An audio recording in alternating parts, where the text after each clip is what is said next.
Now that the L-QIF is finally born, it is interesting to see what possible use cases do exist for this new legal vehicle. We have identified a number of those, and there are two which I would like to briefly discuss with you. The first one is for banks, because the L-QIF should allow banks to significantly rationalize their asset management activities. Why is this the case? First of all, most banks or banking groups already benefit from a fund management company, which is one of the requirements in order to establish an L-QIF. Second, the time to market for the launch of an L-QIF should be quite rapid because there is no need for a FINMA approval process. Third, the lack of a FINMA approval process also means that the cost of the L-QIF should be lower than those of a comparable Swiss collective investment scheme.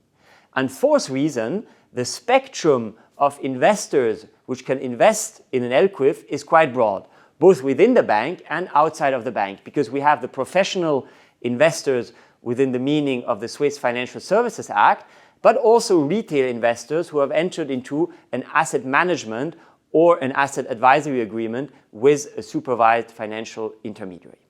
Another opportunity we see for the L-QIF is its use for the holding of assets by large families. Why is that? Up until now, there was no equivalent legal vehicle available in Switzerland in order to achieve this goal, and therefore large wealthy families were obliged to use non-Swiss collective investment schemes in order to achieve this goal.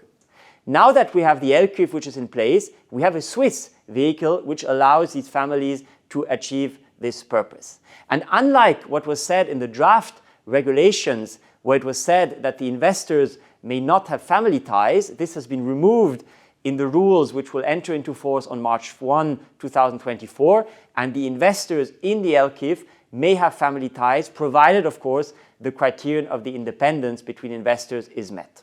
Why would a large wealthy family decide to use an L-QIF?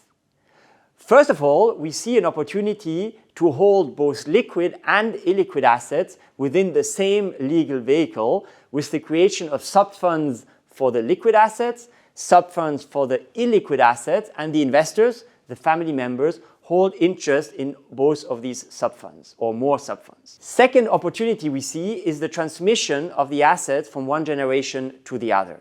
There, unlike if you're holding the assets directly where you need to transfer piecemeal asset by asset from one generation to the other, you can simply transfer over the years in a gradual manner interest in the L-QIF from one generation to the other, and each interest represents a portion of the pool of liquid and illiquid assets. All in all, we see that we're here in a somewhat unusual situation where new rules for the financial industry, in fact, create new opportunities for the financial industry. And we are convinced that the actors of the Swiss financial industry will seize upon that opportunity and make the L-QIF a success.